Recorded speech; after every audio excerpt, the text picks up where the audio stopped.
मराठी सक्ती लागू करण्यासाठी अप्रत्यक्षपणे 15 ऑगस्ट पर्यंत मुदतवाढ, 1 मे पासून नियमभंग केल्यास 15 ऑगस्ट पर्यंत कारवाई केली जाणार। अमराठी ऑटो रिक्षा चालकांच्या मराठी सक्तीवरून प्रताप सरनाईक यांची माहिती। 1 मे ते 15 ऑगस्ट पर्यंत आरटीओ अधिकारी मराठी शिकवणार, आम्ही आमच्या भूमिकेवर ठाम आहोत, मंत्री सरनाईक यांच्याकडून स्पष्ट। तर 16 ऑगस्ट नंतर मराठी आलं नाही तर निकषाचं पालन करावंच लागेल, सरनाईकांचं वक्तव्य। मराठीच्या मुद्द्यावरती सरकार माघार घेत आहे। ज्या मंत्र्यांनी हा विषय सुरू केला त्यांनी मराठीच्या मुद्द्यावरती मंत्रिपदाचा राजीनामा दिला पाहिजे। संजय राऊतांचं नाव न घेता मंत्री सरनाईकांना आवाहन। बुलढाणामध्ये संजय गायकवाड यांच्या विरोधामध्ये मार्क्सवादी कम्युनिस्ट पक्ष आक्रमक, मोठ्या संख्येने हे सगळे कार्यकर्ते या ठिकाणी दाखल। प्रकाशक प्रशांत आंबी यांना शिवीगाळ केल्याप्रकरणी सीपीआय कार्यकर्त्यांकडून आंदोलन, तर पोलिसांसोबत झटापट झाल्यानंतर पुस्तक वाचनावेळेस काही आंदोलक ताब्यात। बुलढाण्यातील खामगाव या ठिकाणी चौकात प्रशांत आंबी यांचं आंदोलन। पुस्तक वाचनानंतर प्रकाशक प्रशांत आंबी यांचं आंदोलन सुरू असतानाच पोलिसांनी ताब्यात घेतलं। गायकवाड यांच्या मगरुरी अजूनही गेलेली नाहीये, आम्ही कायदेशीर लढाई लढणार, आंबी यांच्याकडून भूमिका स्पष्ट। शिवाजी कोण होता या पुस्तकाचा प्रकाशक प्रशांत आंबी यांच्यावरती भावना भडकावल्याप्रकरणी गुन्हा दाखल करा, संजय गायकवाड यांची मागणी। तर सरकारनं पुस्तकावरती बंदी घालावी, पुस्तकासंदर्भात नोंदणी आणि प्रतींच्या खपावरून अनेक प्रश्न उपस्थित। बुलढाणामध्ये आमदार संजय गायकवाड यांचे कार्यकर्ते आणि सीपीआय यांच्यात हाय व्होल्टेज ड्रामा। शिवाजी कोण होता पुस्तकाच्या वाचनावेळेस पोलिसांनी सीपीआयच्या आंदोलकांना ताब्यात घेतलं, तर गायकवाड यांच्या समर्थनार्थ कार्यकर्त्यांची जोरदार घोषणाबाजी। प्रशांत आंबी यांची दिलगिरी व्यक्त केली आहे। बुलढाण्यामध्ये येऊन नाटकं करण्याची काय गरज आहे, प्रशांत आंबेंच्या मोर्चावरून संजय गायकवाड यांची टीका। रोहित पवार हिरोगिरी करतायत, अजितदादांची जागा घेण्याचा प्रयत्न। दादा जिवंत होते तेव्हा रोहित पवार यांचं प्रेम कुठे गेलं होतं, संजय गायकवाड यांची टीका। तर दादांचे कार्यकर्ते आपल्या मागे घेण्यासाठी रोहित पवारांची नाटकं सुरू आहेत, गायकवाड यांचा हल्ला बोल। 7 मे रोजी गायकवाड यांच्या मतदारसंघात जाणार, मग काय बोलायचं ते समोरासमोर बोलू, रोहित पवार यांचं संजय गायकवाड यांना आव्हान। अजितदादांच्या अपघाता दिवशी विके सिंगच्या खात्यामध्ये 9,81,00,000 रुपये, तर अंत्यविधीच्या दिवशी 16,88,00,000 रुपये देण्यात आले, रोहित पवारांचा आरोप आहे। अपघाताच्या तारखेपासून आतापर्यंत व्हीएसआरला 145 कोटी मिळाल्याचा रोहित पवारांचा आरोप आणि त्याचमुळे मोठी खळबळ। अजितदादांचा अपघात होण्यापूर्वी दादांच्या तिन्ही घरांच्या बाहेर पूजा कोणी केली, फोटो दाखवत रोहित पवारांचा सवाल। दादांच्या राष्ट्रवादीतील काही जण खराच्या संपर्कात, दादांच्या अपघाताच्या वेळेस खराच्या खात्यामध्ये उलाढाल का वाढली, रोहित पवार यांच्याकडून संशय व्यक्त। शरद पवार यांनी पुण्यामध्ये बैठक बोलावली, सूत्रांची माहिती आहे। पवारांनी कुटुंबातील सदस्यांना बैठकीसाठी बोलावलं, सुनेत्र पवार आणि सुप्रिया सुळेंसह सदस्यांसोबत शरद पवार बोलणार। मंत्रिपद मिळाल्यावरती पक्ष विलीन करा, पदाधिकाऱ्यांची भूमिका आहे, बच्चू कडूंना सेनेकडून परिषदेसोबतच मंत्रिपदाची ही ऑफर आहे, सूत्रांची माहिती आहे। परिषदेवरती आल्यावर 6 महिन्यानंतर यावेळेस मंत्रिपद देणार असल्याची सूत्रांची माहिती आहे।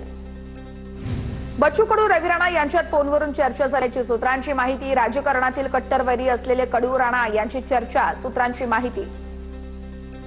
विधान परिषदेसाठी उद्धव ठाकरे तयार नसतील तर काँग्रेस लढणार, वडेट्टीवार आणि सतेज पाटलांपाठोपाठ नाना पटोलेंचं वक्तव्य। विधान परिषदेच्या मवियातील एका जागेसाठी काँग्रेसची आग्रही मागणी।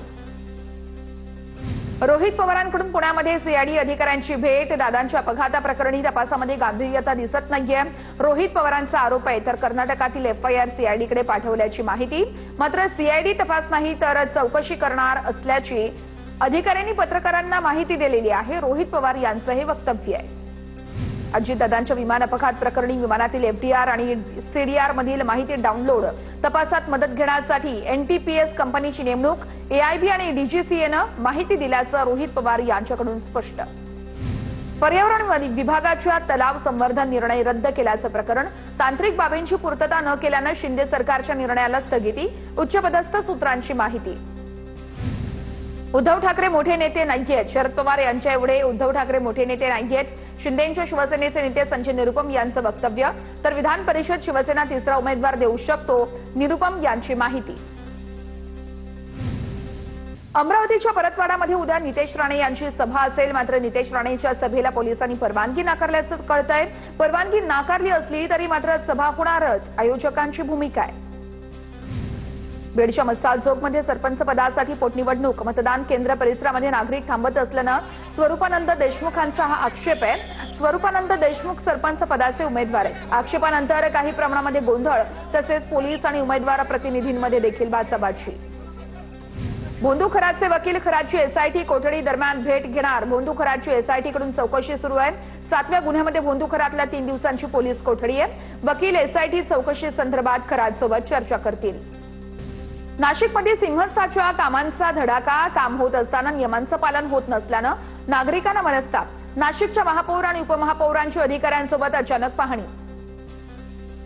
नाशिकमधील साधूग्रामसाठी तपोवनामध्ये भूसंपादन वेगात। सिंहस्थ कुंभमेळ्यासाठी आवश्यक 377 एकरपैकी 94 एकर जमीन आधीच अधिग्रहित। उर्वरित 283 एकर संपादन प्रक्रिया सुरू आहे। जमीन मालकांवरती अन्याय होऊ देणार नाही, महापौरांची भूमिका स्पष्ट आहे। मंत्रालयातील कर्मचारी दूषित पाण्यामुळे आजारी पडले, तर पाण्याच्या टाकीमध्ये मेलेली मांजर पडल्याच्या सूत्रांची माहिती आहे। दूषित पाणी पिल्यानं कर्मचाऱ्यांना उलट्यांचा त्रास झालेला आहे। नाशिकच्या येवला तालुक्यामध्ये उन्हाचा कडाका वाढलाय। भूजल पातळी मोठ्या प्रमाणामध्ये खालावली आहे। येवला तालुक्यातील 23 गावं आणि 8 वाड्या वस्त्यांमध्ये 19 टँकरनं पाणी पुरवठा आहे, तर आणखी 13 गावं आणि 19 वाड्या वस्त्यांवरती यावेळेस टँकरची मागणीही केली जाते। वाशिम जिल्ह्यामध्ये तापमानामध्ये सातत्यानं वाढ होतीये। पारा 44 अंशांच्या आसपास गेलाय। उन्हामुळे विहिरी, नाले आणि इतर जलस्रोत झपाट्यानं आटत असल्यानं प्रकल्पांमधील पाणी साठा कमी झालाय। एकबुर्जी प्रकल्पामध्ये केवळ 26% जलसाठा शिल्लक आहे। लातूरच्या औसा तालुक्यातील बुधोडा या गावात सध्या पाणी टंचाई निर्माण झाली आहे। नळाद्वारे होणारा पाणी पुरवठा गेल्या अनेक दिवसांपासून बंद आहे। सार्वजनिक बोरवेल बंद असल्यानं पाण्यासाठी गावकऱ्यांची भटकंती सुरू आहे। केएम रुग्णालयामध्ये रुग्णाच्या नातेवाईकांकडून नर्स आणि सुरक्षा रक्षकावरती हल्ला। रुग्णाचा मृत्यू झाल्यानं नातेवाईकांनी नर्स आणि सुरक्षा रक्षकाला मारहाण केली। हल्ला करणाऱ्या नातेवाईकांवरती गुन्हा दाखल करण्याची मागणी केली जाते। भुसावळ मनमाड प्रस्तावित रेल्वे मार्गाच्या भूसंपादनाला शेतकऱ्यांचा विरोध। 4थ्या रेल्वे मार्गाच्या लाईन मोजणीचं काम सुरू आहे। रेल्वे बोर्डाने हद्द निश्चित करून जमीन घेण्याची शेतकऱ्यांची मागणी आहे। अवघ्या 500 रुपयांच्या तक्रारीसाठी नागपूर पोलिसांची थेट मुंबईपर्यंत धाव। दुसऱ्या शहरामध्ये जाऊन चौकशी केल्याचं हे प्रकरण सध्या नागपूरच्या संपूर्ण परिसरामध्ये चर्चेचा विषय ठरलाय। तपासांती आरोपीच्या विविध 40 खात्यांमधून कोट्यवधी रुपयांची उलाढाल झाल्याची माहिती समोर आली आहे। कडक उन्हातही जळगावातील हरताळा सालबर्डी परिसरात कांदा काढणीला वेग आलाय। 45 अंश तापमानात देखील मजूर शेतात आहेत। उन्हाच्या तीव्रतेमुळे कांदा भाजू नये यासाठी शेतकऱ्यांकडून कांदा पात आणि उपलब्ध साहित्याचा वापर केला जातोय। लेखी परीक्षेदरम्यान केंद्रात मोबाईल नेणाऱ्यांवरती गुन्हा दाखल। जळगावमध्ये उच्च न्यायालयाच्या कर्मचारी भरती प्रक्रियेदरम्यानचा प्रकार आहे। उमेदवाराला अटक करून पोलीस कोठडीत रवानगी। नितीन भोजराज राठोड असं आरोपीचं नाव आहे।